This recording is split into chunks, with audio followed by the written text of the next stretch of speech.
Olá, meus amigos do Brasil, tudo bem por aí, hein? Que ótimo por aqui, sempre ótimo. Estamos chegando com o nosso Visão Geral de hoje. Visão Geral, um olhar atento para os fatos do momento. Todos os anos, as faculdades do Brasil, as universidades despejam no mercado muitos profissionais. Na área de comunicação, na área do jornalismo, são tantos. E não estamos tendo aberturas de empresas na proporção do que eles estão colocando no mercado. Qual que é o futuro do jornalismo? Pois é, ou do jornalista. Paulo Santana, meu amigo, jornalista, brilhante jornalista, um dos mais competentes da região metropolitana aqui, indiscutivelmente, atuando na área do esporte. Prazer demais recebê-lo aqui, viu, Paulinho? Tudo bem? Tudo bem, Alberto. Prazer enorme estar aqui. O pessoal de casa aí, um abraço. Antes de mais nada, pedindo desculpa da minha gripe, mas acontece, né? E é um prazer enorme estar aqui, podendo falar um pouco da nossa profissão, desse momento delicado que a gente vive, né? O país passando aí por transições importantes, tanto na comunicação, na política, mas especificamente no nosso caso é uma situação preocupante, o que vem se acontecendo aí com o jornalismo de modo geral. Muito bem. Bom, essa não é realmente a sua voz, né? A gente sabe que a sua voz é muito mais forte, né? Quando você não está... Aliás, eu que estou... eu não sei se eu já saí, tá vendo? Acho que não. Da gripe, você está com ela.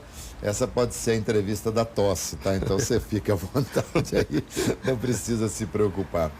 Ô Paulo, eu tenho aqui, né, falar um pouquinho do seu currículo, mas antes queria te perguntar uma coisa assim, para eu não esquecer. Primeiro que nós temos que honrar essa profissão, né? Essa profissão é maravilhosa, eu admiro muito, porque certa feita assisti a uma palestra e o palestrante jornalista, ele disse o seguinte: o médico salva uma vida por vez, o advogado defende uma causa por vez, o jornalista mexe com milhares e milhões de cabeças apenas num comentário, apenas numa matéria. Então, isso aí realmente é algo que dignifica. O que eu queria te perguntar é o seguinte: se você tivesse chance de recomeçar, você faria jornalismo de novo? Roberto, eu faria sim, porque eu acho que, como toda carreira, eu acho que é importante a gente tem que pensar primeiro naquilo que te dá prazer, naquilo que te dá satisfação. Que já me foi dito algumas vezes, eu ouvi alguém dizer também que quando a gente faz aquilo que é feito com amor, você não trabalha, você se diverte. Então eu acho que, mesmo sabendo das dificuldades, quando eu estava na faculdade de jornalismo mesmo, o pessoal já dizia que era uma carreira complicada, você não ia ficar rico, não ia ganhar tanto dinheiro, mas por outro lado você ia ficar... a gente fica muito satisfeito de saber que alguma coisa boa está conseguindo fazer. Até quando a coisa não é ruim, quando a notícia não é boa, de alguma forma a gente está ajudando. Então eu acho que mais importante do que ganhar dinheiro é você estar bem com a tua alma, com a tua autoestima. Então eu faria tudo de novo e sou muito feliz, inclusive, com o que eu faço e muito realizado. Muito legal. Agora, em relação a não ganhar dinheiro, tem alguns jornalistas aí que não concordam muito com o que você fala. Nós temos alguns jornalistas extremamente bem pagos, né? Não é muito fácil, mas as cadeiras vencedoras, digamos assim, eu não digo vencedoras, mas as cadeiras que se remuneram muito bem são muito poucas, né?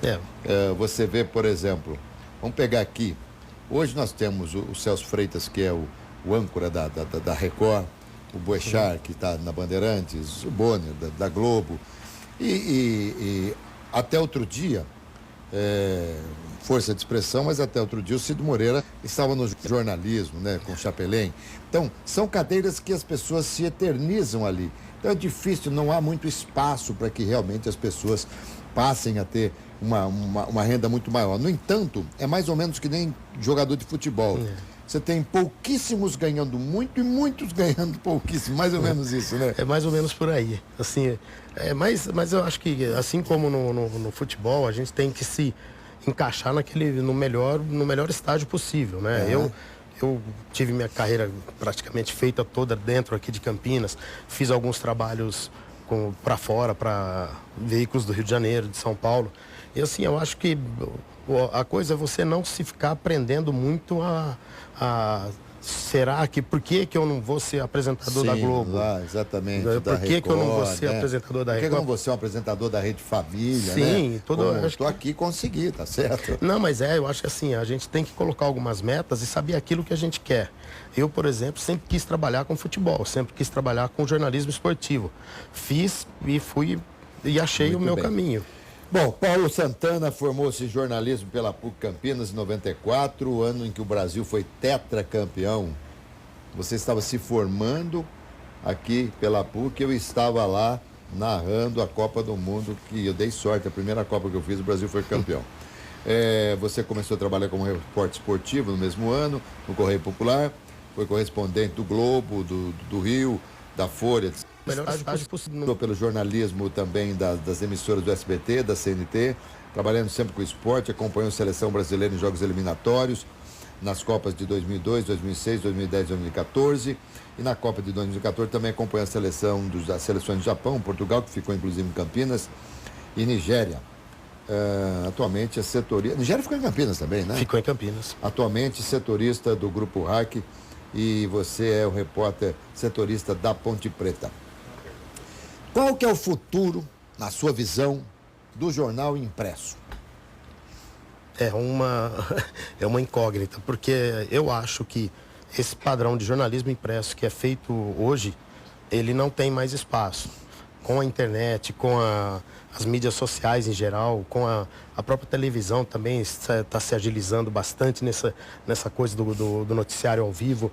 Então, eu acho que o jornalismo impresso precisa se reinventar. Buscar histórias diferentes, buscar histórias mais humanas, coisas por aí. Que eu acho que é o único caminho. Porque se tentar continuar fazendo esse dia a dia que faz... Primeiro que, como eu até comentei com um amigo ontem na redação, a rádio, você está numa entrevista coletiva, a rádio está ao vivo. Ao meio-dia a televisão já deu.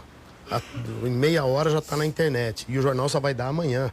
Então, e às vezes, antes de qualquer coisa, já está na internet, né? Antes de qualquer coisa. Às vezes as emissoras de rádio se pautam pela internet. Muitas vezes ao vivo, ali na hora. Sem dúvida, sem dúvida. Hoje, com essas redes sociais, qualquer pessoa se torna um apresentador, um cinegrafista, um fotógrafo.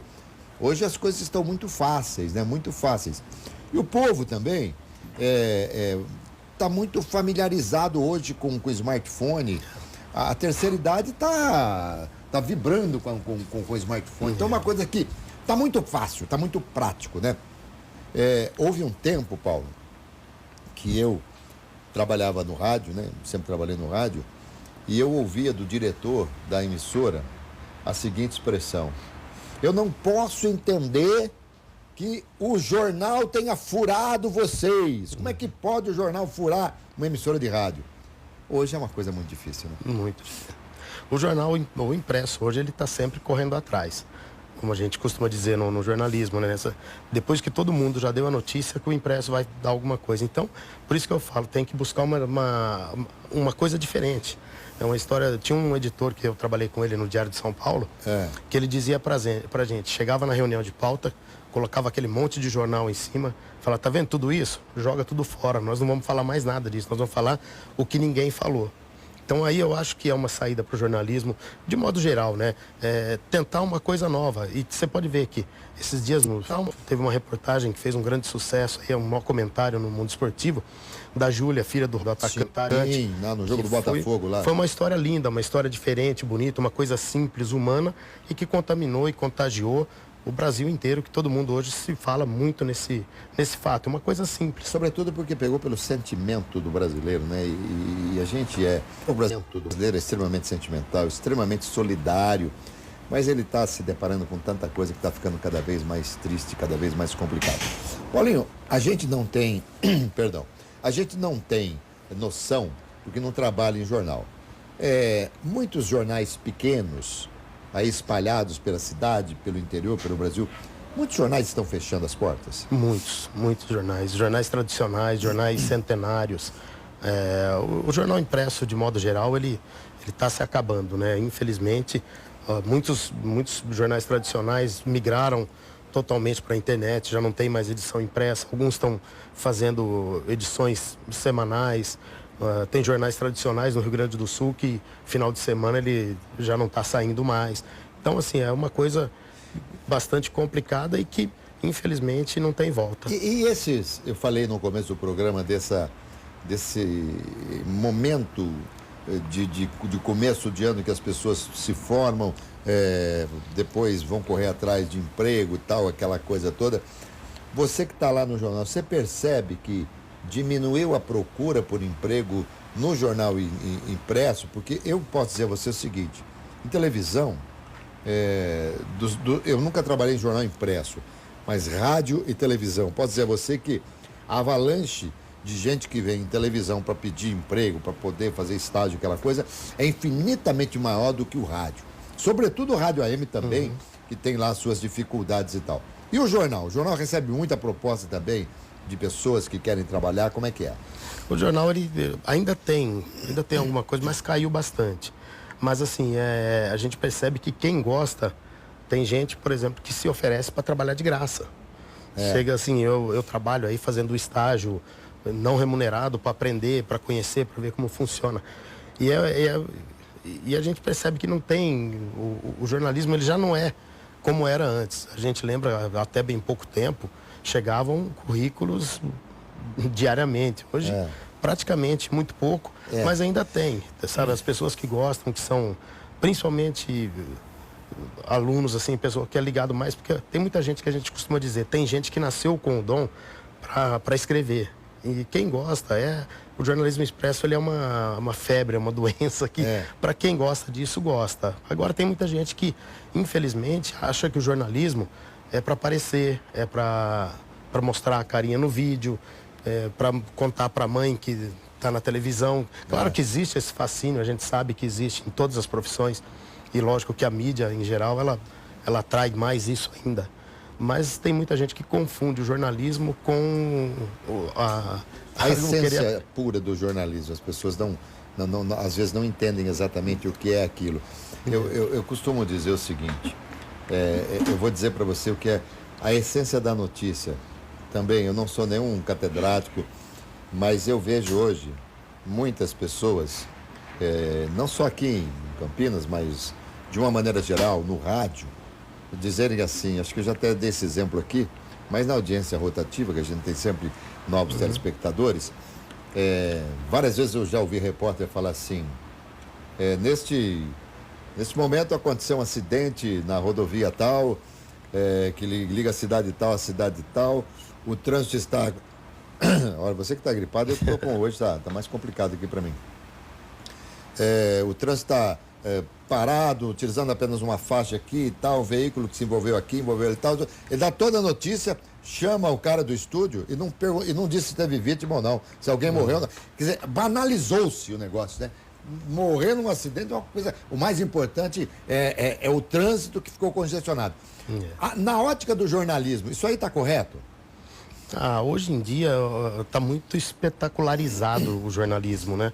A gente vê esses programas de final de tarde aí que parece que os bandidos deixam para roubar naquele horário. Só para sair na televisão. A polícia deixa para fazer aquela ação de combate ao tráfico justamente às 6 da tarde, que é o horário que está o pico de audiência. Então perde-se um pouco da essência, assim, eu acho.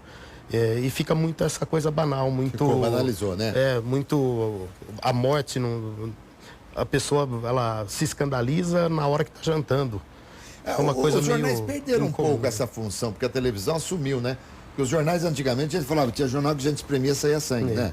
Hoje a gente tem que limpar a televisão, né? Depois que termina o programa. Porque fica tudo isso, que coisa impressionante, né? É uma coisa, assim, muito triste, por sinal. Hoje, no jornal impresso... aqui, Almir Reis outro dia me deu o prazer de uma entrevista, que trabalha lá no seu jornal, falando, também praticamente o colunismo social deixou de existir, né? Existe hoje, são eventos que são cobertos e tal, e essa coisa toda. Política, esporte, colunismo social e tal, o jornal, muitas vezes, pela própria força do futebol, se pautava pelo segmento esportivo. Com todos esses acontecimentos na política, com tudo que está acontecendo, Migrou-se para as páginas políticas a maior... Vocês falam o quê? Em audiência mesmo? Não, leitura? Como é que vocês falam? Leitura. Né? A maior leitura migrou para a área política? Hoje eu acho que sim. Eu acho que... Porque as pessoas, quando elas pegam o jornal, na minha visão hoje, a pessoa quer saber algo além daquilo que ele já ouviu no rádio e o que ele já viu na televisão. Ele quer uma opinião um pouco mais aprofundada, ele quer saber um pouco mais porquê daquilo ali. Então, por isso que eu sempre digo que o jornal impresso ele tem uma sobrevida se ele partir para esse caminho. Mudar, porque... Mudar e partir, se você falar tudo o que opinião. aconteceu, você apenas descreveu o que aconteceu, aquilo que o rádio falou, que a televisão mostrou, já foi, já todo mundo já viu, já às vezes até já está passado, o assunto já tanta informação que chega hoje nas mídias sociais se você deixar para o dia seguinte, aquilo que aconteceu hoje, agora, por exemplo, já passou, já tem outro vocês assunto. lá, vocês fazem reuniões no sentido, o que a gente tem que fazer? O jornal tem essa preocupação? Tem. Eu acho que deveria ter até mais, mas ainda está tendo um pouco. Eu acho que poderia se partir mais para esse caminho. No jornal a gente tem uma coluna que eu faço lá quando tem jogo, por exemplo, que é o que dá mais conversa. É aquelas atuações dos atletas. Sim. A gente coloca a nota do jogador.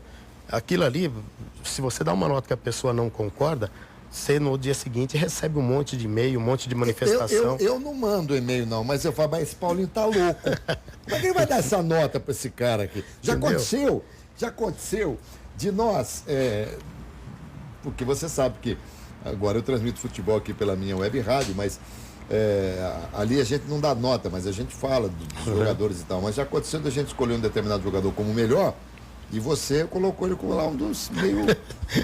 Então, mas é isso.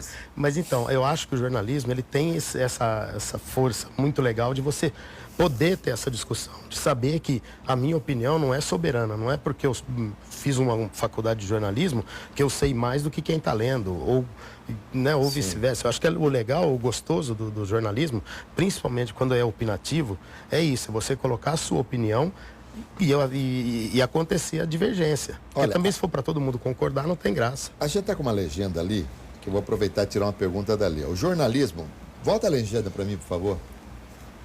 Tem como colocar de novo isso? O jornalismo tem função social, 2 pontos. Investiga, analisa e informa.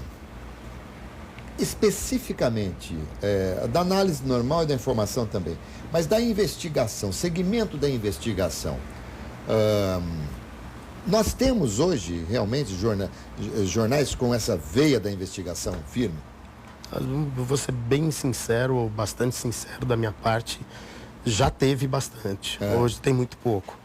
Tem muito pouco porque as empresas não dão respaldo, porque um processo custa muito caro para uma empresa e hoje as empresas não querem correr risco. Existem também muitos interesses econômicos, financeiros, políticos e por aí vai afora, que também cria-se um problema. As próprias empresas, na situação que elas estão, falando do jornalismo impresso, que é a área que eu atuo mais diretamente, né, assim, existe uma limitação de ação, eu vejo assim. Eu acho que poderia, foi muito mais livre a imprensa para poder investigar, ir a fundo e cobrar e ir até as últimas consequências. Hoje, qualquer informação um pouco mais, vamos dizer assim, que fira alguns interesses, ela já para por ali. Para por ali. Infelizmente. Por exemplo, nós temos assim... A revista Veja continua com essa veia de investigação, a revista Época também. Os jornais, o Estadão, a Folha, que são, a gente imagina um pouco mais independente, a TV Record e a Globo. Acho que esses veículos são os que mais investigam, até porque são muito mais autoconfiantes, né? E acho talvez até que é muito importante até tê-los como aliado do que como adversário. Então acho que não, embora eles contestem, porque hoje é fácil, o político só fala que ou não é dele, ou não é meu, não tem nada com isso, eu nego, pronto, né? Mas um órgão pequeno, diante da grandiosidade desses que eu falei, realmente encontra muita dificuldade, né, Paulo? Muita dificuldade. Eu vivi isso, não vou citar o porquê, porque já se passou mais de 15 anos aí também. Mas eu vivi uma situação semelhante em que eu tinha uma história que inclusive foi investigada antes da própria Lava Jato, que a gente chegou, tinha história, eu comentei e o pessoal, quem teria a condição de dar encaminhamento para isso, chegou para mim e falou, não vamos mexer com isso porque não é muita coisa para o nosso tamanho. Passou 1 ano, 6 meses, saiu numa revista grande aí que foi um rebu enorme. Quando você, jornalista, tem que parar de escrever, os caras te dão uma caneta sem carga, né? E nós, no rádio, na TV, eles dão um esparadrapo para você colocar na boca e não falar nada. O Paulo, você é setorista da Ponte há quanto tempo? 23 anos, desde 1997. Eu comecei no Correio Popular em 94 fazendo esportes olímpicos, que a gente chama de esportes amadores, né? Vôlei, basquete e tal. Depois, 1 ano depois, eu fui acompanhar o Guarani, fiquei 2 anos acompanhando o Guarani, na época de Luizão, Amoroso. E aí, em 97, eu fui pra Ponte e tô lá até hoje. E você já cobriu o Guarani, não? Cobri 2 anos. Também. 2 anos. 96, 97, eu acompanhei o Guarani. O que você acha do repórter que está muito tempo, como você, por exemplo, cobrindo um clube? Tem atenuantes e agravantes, por exemplo? Atenuante porque você conhece tudo, agravante porque você, de repente, fica meio amigo. Como é que é? O mesmo motivo que é o lado bom é o lado ruim, né? Você conhecer todo mundo é muito bom porque facilita alguns caminhos para se conseguir as informações. Por outro lado, é ruim porque também as pessoas podem se sentir no direito de pedir algumas coisas que não é legal. Né? Então, mas assim, eu acho que... Tem que administrar. Tem que saber administrar e acho que cada um no seu lugar, né? Eu não escalo o jogador, eu não bato pênalti e eles também não escrevem e também não fazem comentário. Então, Mas graças a Deus eu sempre tive um bom relacionamento com o pessoal lá. Volta e meia eu também vou no Guarani quando a gente está no esquema de plantão no jornal. Também tem bom relacionamento. Tem bom relacionamento com todo mundo, tem amizade com o Vadão, com o próprio Palmeirão, o presidente do Guarani. Então tem assim, uma facilidade muito grande, graças a Deus. E essa boleirada hoje, como é que é esse... porque você, há 23 anos, quando você começou, não havia essa mudança toda hora. O jogador ficava lá um bom tempo e tal. Hoje, se duvidar, você vai procurar alguém para entrevista, o cara já foi embora, né? É bem diferente. Quando eu me lembro, quando eu comecei no jornalismo, a gente entrevistava o jogador sentado no gramado. Terminava o treino, ficava todo mundo ali sentado, como se estivesse numa pelada. Sentava, ficava batendo papo, meia hora. Pelado, você é do tempo que entrava no vestiário, todo mundo pelado lá, também. E tal, né? Tinha isso. Né? Tinha isso. Né? Não, hoje a gente tem um lugar certo para ficar na sala de imprensa. Assistir o treino é 15, 20 minutos. A hora que sai de lá, volta para a sala da imprensa. Então é bem separado. Eu acho que, por um lado, ficou legal, que a coisa ficou mais profissional. Por outro, perdeu um pouco daquela essência de que muitas histórias engraçadas e que marcaram o jornalismo não acontecem mais, porque não tem essa... Muito robotizado, né? Muito sério, muito profissional demais até a coisa, porque o futebol não precisa de tanto profissionalismo. Profissionalismo que eu digo é esse cerceamento de algumas atitudes que eu acho que não precisa de tanto. Você já foi assessor de imprensa? Não, nunca. Eu fui assessor de imprensa do Campinas, na época que o Careca fez aquele time. Mas era assim, era uma coisa mais de amizade, de companheirismo, do que propriamente uma coisa de trabalho mesmo. Eu mais fazia uma colaboração com eles lá. Porque eu sinto às vezes que o nome assessor de imprensa não condiz exatamente com a realidade, porque eles não assessoram a imprensa. Eles trabalham para o clube. Com assessor de imprensa do que direto com o jogador, não é assim? É bem isso. E por quê? Então, aí é aquilo que a gente às vezes fala que você coloca um poder grande demais na mão de uma pessoa que talvez não está preparado para aquilo. Na mão de uma pessoa, assessores que você conversa com ele, tudo é possível, desde que, né, ó, eu quero fazer uma reportagem, por exemplo, a gente está agendando uma entrevista com o Sheik. É um jogador que ele tem um assessor. É o Emerson Sheik. Ele tem um assessor direto dele. Ah, ele tem um assessor dele? Assessor próprio dele. Então a gente entra em contato com o Cadu, que é o assessor dele, nossa, super gente boa, falou, o que você quer, o que vai fazer e tal. Beleza, ó, tal dia, tal hora, tá combinado. Acabou. Agora tem outros assessores de clubes aí que a gente liga. Eu queria falar, não pode. Mas você falou com ele? Não falei, mas não pode. Entendeu? É uma coisa assim... Eles travam muito mais. Às vezes o jogador ele tem até vontade de falar, eles querem falar, mas os assessores travam um bocadinho. Agora, na Ponte Preta, para entrevistar o Sheik, você tem que falar com o Cadu ou tem que passar pelo Semedo, que está lá como assessor? Não, hoje, se você, no dia a dia, a gente pode pedir um jogador, né? Porque a gente, todo dia lá tem 1 ou 2 jogadores. A maioria dos clubes funciona desse jeito, né? Eles escalam 1 ou 2 jogadores e o técnico algum dia da semana para que se fale com a imprensa. Então, os jornalistas, a gente lá se reúne, fala, vamos ver se a gente fala com tal jogador hoje. Então, a gente sugere, né, para assessoria e eles, muitas vezes, quase sempre, nos atendem. Ô Paulo, dentro do jornalismo, o segmento esportivo, ele era muito mais procurado por homens. Mas o leque está abrindo. Agora tem muita mulher trabalhando no jornalismo esportivo, né? Graças a Deus, né? Fica que eu acho que a sociedade, de modo geral, ela tem que oferecer oportunidade para todos, né? Eu acho que, independente de mulher, homem, eu acho que todo mundo entende de futebol, se a pessoa gosta de futebol. Minha sobrinha joga futebol melhor do que muito menino por aí. Marmanjo.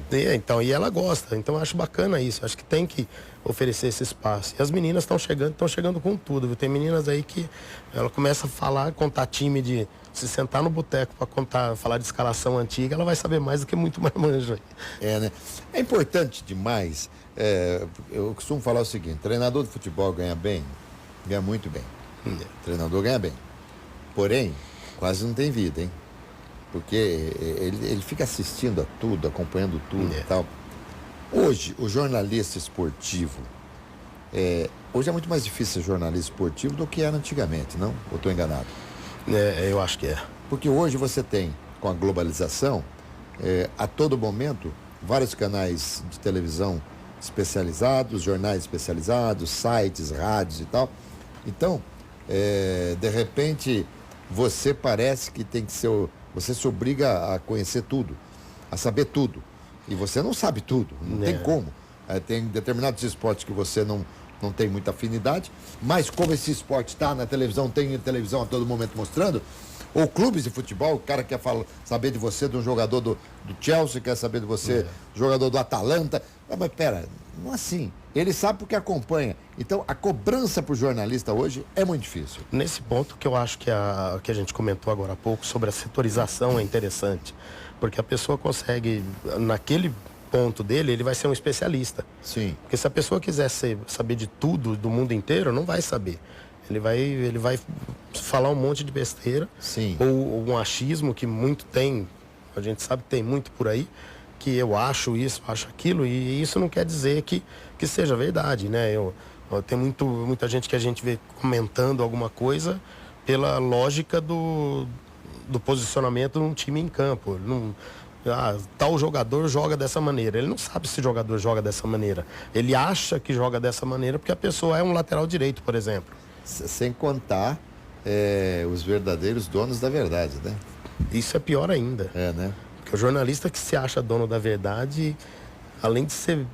Tava falando uma grande besteira, ele é muito chato, né? Muito chato. Porque a pessoa querer ser dono da verdade fica muito feio. Eu costumo dizer, você falou de setorização, eu costumo dizer o seguinte: ainda bem que eu sou narrador de futebol. Então, eu não sou comentarista, o meu negócio é ali, a narração é aquele momento e tal, que também não é um trabalho fácil, né? É lógico. Tanto não é fácil que tem muito poucos hoje, você tem, assim, poucos que eu falo em relação... tem muito mais repórter do que narrador. Até porque numa jornada você usa 2 repórteres, um narrador e tal. Mas realmente é muito complicado hoje para o jornalista, porque ele se obriga a não ter vida, porque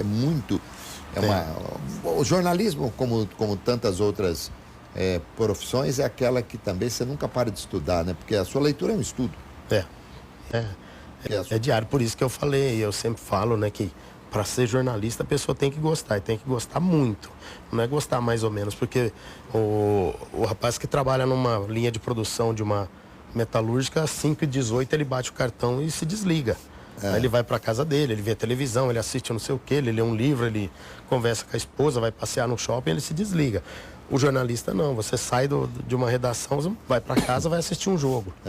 Aí termina o jogo, você vai ouvir o rádio. Às 8 horas da manhã do dia seguinte, tem amigo teu te ligando para passar informação. Chega o final de semana, você também está vendo o jogo. Você trabalha de então, domingo a domingo, né? Então não tem. Não por tem. Isso... Agora, quando você vai ao clube, quando você chega no clube, eu costumo dizer que quando você tem 2, 3 anos de jornalismo, você corre atrás da notícia.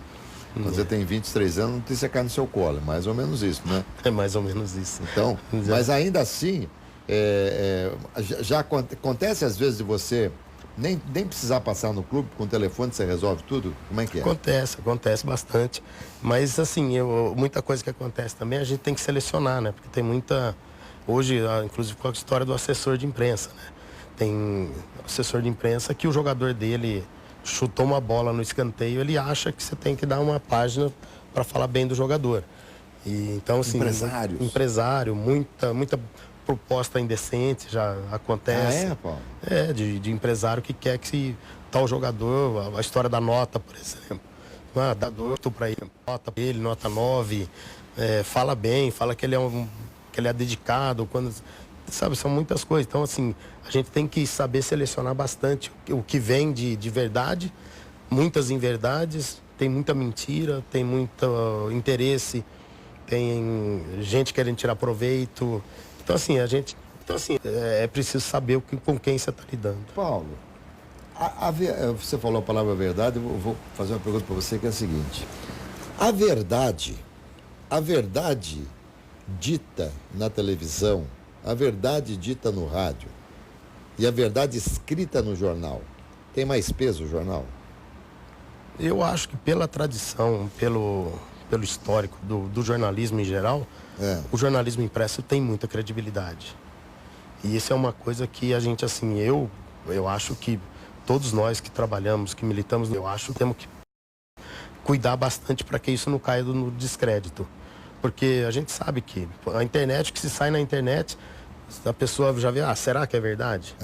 E quando você coloca num jornal, isso é tradição, não sou eu que estou falando, são estudos que são feitos e que o que sai no jornal, a credibilidade, 86%, 87% das pessoas acreditam.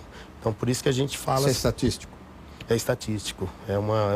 A Associação Nacional de Jornais, ela publicando um tempo atrás uma campanha que falava isso, que o jornal impresso, ele tem 86%, 87% de credibilidade. Exemplo, se eu estiver fazendo um programa no rádio, se eu estiver fazendo um programa na televisão, se eu disser, por exemplo, olha, o Emerson Sheik está acertando para sair da Ponte Preta.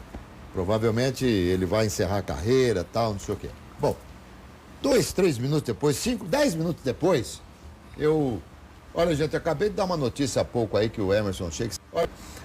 Mas não tem a ver, não. A informação veio aqui equivocada, tal. O Emerson vai continuar e tal. Pronto, eu corrigi. Agora, no rádio é a mesma coisa. No jornal, você coloca lá Emerson Sheik e vai parar. E como é que você faz para você corrigir? É verdade. Tem que tomar cuidado, né? Por isso que existe esse cuidado muito grande no trato da notícia, né? A gente, ou você coloca uma condicionante, se você não tem certeza, é melhor às vezes não publicar a notícia, mesmo que seja de ser quase certeza, mas a quase certeza não é certeza. Então, muitas vezes a gente deixa de publicar uma história que outros veículos deram e que depois tem que se retratar para que não corra esse risco. Pois é, verdade. E até porque, quando, por exemplo, de repente você fala alguma coisa acerca de uma pessoa, que a pessoa se sentiu ofendida ou coisa do gênero, ela quer mover uma ação contra você, vai pedir vai pedir. E eu não sei como é que funciona em televisão, confesso a você que eu não sei, mas no rádio, eu sei porque várias vezes, né, quando eu emiti os meus pontos de vista, várias vezes a gravação foi solicitada. E as emissoras só entregam mediante pedido judicial. Só que o jornal não precisa fazer esse pedido, tá ali, né? Já tá ali, tá né? aqui, Pronto. mostra e tal. Então o cuidado com o jornal tem que ser maior. É exatamente isso. Por isso que tem esse cuidado, esse trato mais diferenciado, sim. que a gente tem que tomar bastante cuidado. Você já trabalhou em rádio, Paulo? Trabalhei. Eu comecei a trabalhar em rádio em São José do Rio Preto. Antes de eu me formar, inclusive, né? Eu trabalhei na Rádio Brasil Novo, de São José do Rio Preto, e na Rádio Onda Nova, que hoje a Rádio Brasil Novo me parece que é da Jovem Pan hoje, e a Onda Nova virou Rádio Evangélica. Tá. Aí em Campinas eu comecei a trabalhar na Rádio Cultura. Na Rádio Cultura, mas sempre no segmento esportivo?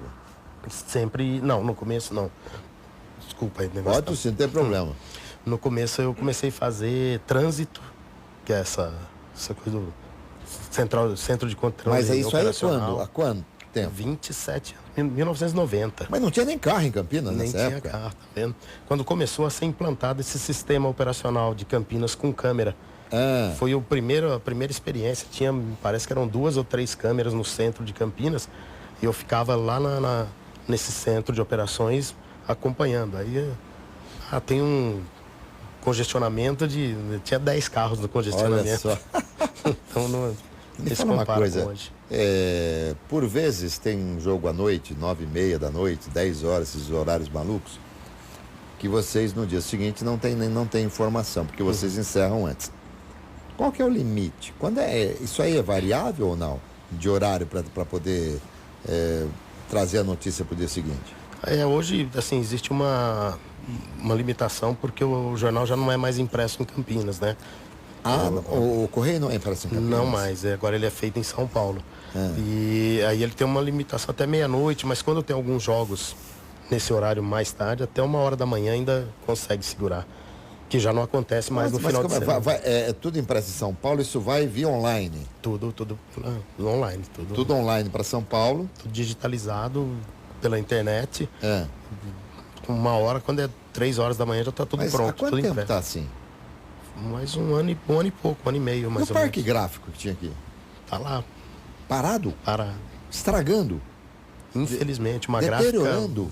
Uma gráfica enorme que tinha mais de 100 funcionários, a gráfica foi desativada. Que é o reflexo da crise, né? Do jornalismo impresso. Isso é mais em conta imprimir fora do que aqui? Hoje isso é mais em conta isso, porque a mão de obra, né? Manutenção do equipamento, porque eles faziam muito também jornais da região. Sim, além dos jornais. Acabou muita coisa na região, não tem mais. Chegou a se fazer, na época, mais de 50 jornais de cidades da região. Então, e hoje já não... Quantos anos tem o Correio? 90 anos. Nossa. É uma... E tá passando por algumas situações complicadas, né? Infelizmente, é como o jornalismo impresso em geral está um momento bastante delicado, né? Assim, perdeu-se muita venda, muito anunciante, com próprio aparecimento dessas novas mídias, um dos grandes segmentos né? do Brasil, que é o segmento do automóvel também, teve um retrocesso muito grande, né? Frearam demais, né? O setor imobiliário também. Muita coisa. Mas, Paulo, essa notícia que você me deu é muito triste, que vem tudo de São Paulo, tudo impresso em São Paulo. E que hora que chega aqui? 3h, 3h30 da manhã, tu fica pronto. Então também é impresso bem rápido. Bem rápido. Nossa, rotativas e tal, né? É feito nas gráficas do Estadão, do Estado de São Paulo. Do Estado de São Paulo. Por isso tem muita matéria também que está no Estadão que a gente vê por aqui, né? Obrigado. Foi muito bom falar contigo. Você recomenda o pessoal fazer jornalismo? Quem tem a veia tem que ir. Se a pessoa gostar muito e achar que o desafio compensa, sim, mas se tiver uma outra alternativa que seja parecida, se tiver na dúvida entre 15 escolas, o jornalismo deixa para ser a 15ª. Olha aí! Paulo Santana, obrigado demais. Boa sorte, viu, Paulinho? Obrigado. Gente, conversei com o Paulo Santana, jornalista esportivo aqui, e a gente ficou sabendo muita coisa sobre esse segmento, hein? Saúde, paz, alegria e muita sorte. Vambora, Paulo?